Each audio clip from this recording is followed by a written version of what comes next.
Hello everyone, how are you doing? This is MD Tech here with another quick tutorial. In today's tutorial, I'm going to show you guys how to go about making private TikTok videos or posts public instead.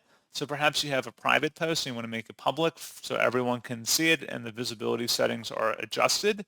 In today's tutorial, I'm going to show you guys how to do that. And without further ado, let's go ahead and jump right into it. So all you have to do is open up your TikTok profile page. If you're unsure how to get to this section, just select the profile button in the bottom right.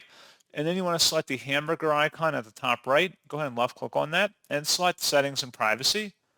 Underneath content and display, select activity center and then scroll down where it says manage post visibility.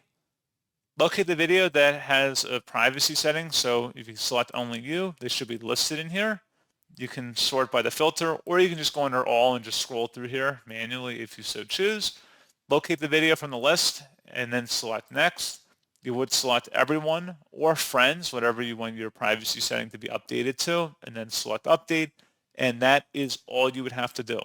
So pretty straightforward process, guys. And as always, thank you for watching. I do hope I was able to help you out, and I do look forward to catching you all in the next tutorial.